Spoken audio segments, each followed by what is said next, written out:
Boris Johnson will today announce plans to fly asylum seekers 4,000 miles to Rwanda in East Africa to be processed. It's the latest move by the government to tackle the issue of illegal migration.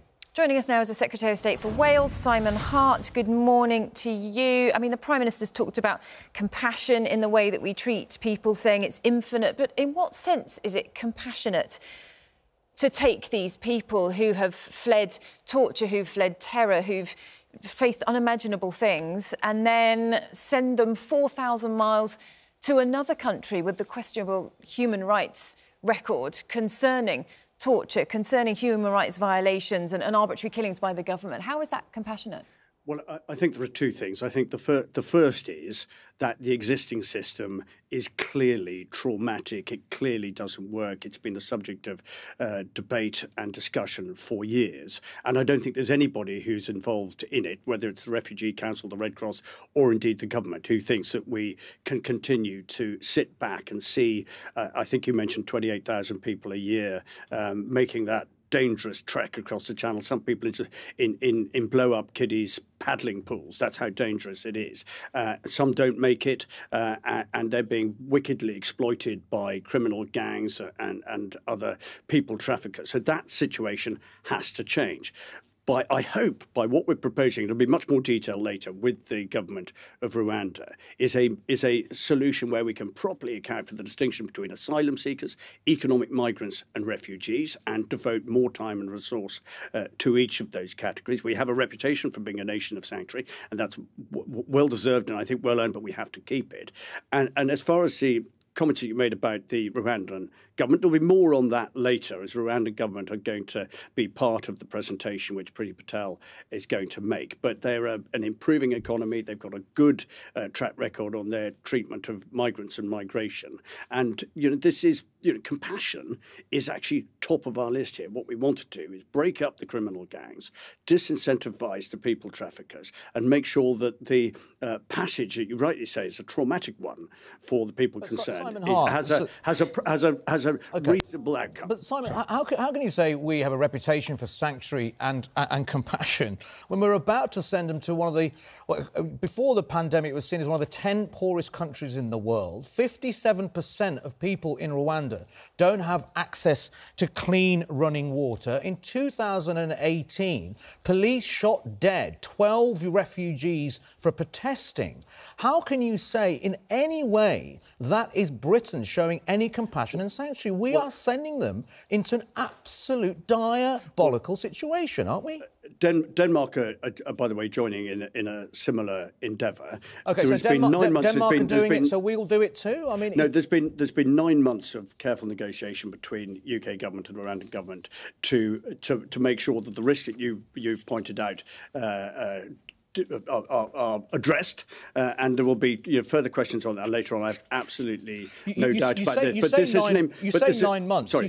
You say 9 months though. But seriously, Richard Harrington, the Refugees Minister, 8 days ago said he had no idea about any of this, and he'd been asked, "Is there a plan to send refugees to Rwanda?" He said no, he hadn't heard about it. So how can you say it's been going on for 9 months? Richard was only appointed a few weeks ago, actually, to deal with the Ukrainian refugee crisis. So I'm not completely surprised that he's given you a straight and honest answer about that at all. But this is, and I do stress this is that the current situation is grossly inhumane and is playing into the hands of people traffickers and other exploitative criminal. But isn't that because we don't have any legal routes? There's no legal routes for people to come here. And we spoke to Hassan Akkad earlier, who travelled himself on a dinghy or a children's paddling pool, as you like to refer to. Well, that's just one of the examples. It's only one of the examples. He arrived and he says the problem is there are no legal routes.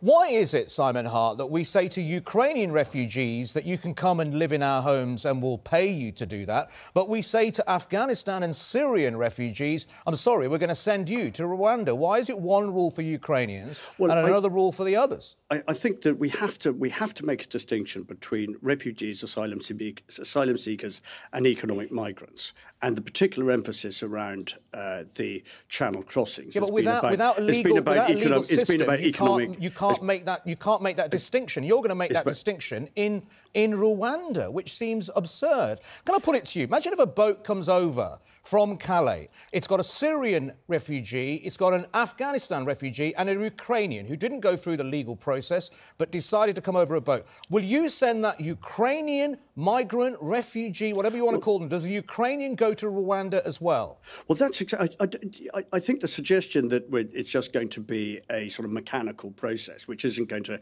take into account any of the distinguishing details that you referred to, I think that's unrealistic. The whole point of this is to actually enable us to control, and sort of small c, control our borders rather than close our borders. It's designed to make sure that we can look after as many people as we can in as humane a fashion as we can. And it's actually about protecting people who are at the moment risking everything, including their lives, by subjecting themselves to criminal gangs. And I think you were showing some just now, some pictures of people in the most perilous danger coming across the channel. And we don't. There isn't anybody, I don't think, in the charitable sector or in any political party or any sort of government in the UK who doesn't think that has to stop. I mean, indeed, we committed that we would stop it. And so I think this process is the beginning of a process, not the end of the process. But I think we've got a reasonable chance here of being able to solve this long-standing problem in a humane and compassionate way. And just a word on the timing of this announcement, because there are claims this has been rushed out. It's a distraction from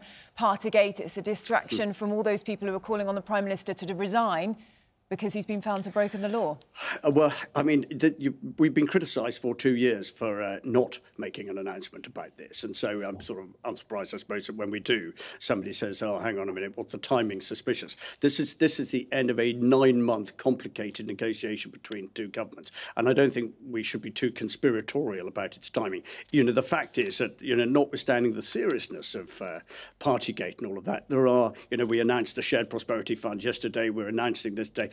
Government carries on. Big issues still need to be addressed, and we're not going to be knocked off course in making sure that we continue to deliver those things which we promised to deliver, and this being one of them. And I'll ask you very quickly about the Ministerial Code. The Ministerial Code should be read against the background of the duty on ministers to comply with the law and to protect the integrity of public life. Since the Prime Minister and the second highest person in public office, the Chancellor, haven't complied with the law, what needs to go? Either Johnson, Sunak or the Ministerial Code?